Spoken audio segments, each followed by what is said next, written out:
الهدية اللي رجع لنا بها حضرة النبي صلى الله عليه وسلم من رحلة الإسراء والمعراج هي الصلاة. الصلاة معراج المؤمن. الصلاة صلة بين العبد وربه.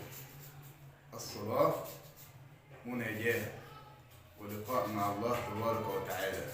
ويقول حبيب النبي صلى الله عليه وسلم: أقرب ما يكون العبد من ربه وهو ساجد. ويقول رب العزة تبارك وتعالى: واسجد واقترب. وانت ساجد ده أقرب مكان إلى الله سبحانه وتعالى. اطلب بقى، ادعي، ناجي ربك باللغة اللي ترتاح لها، بالعشم، بالفلاحي، بالطريقة اللي انت تعرف تتكلم بيها.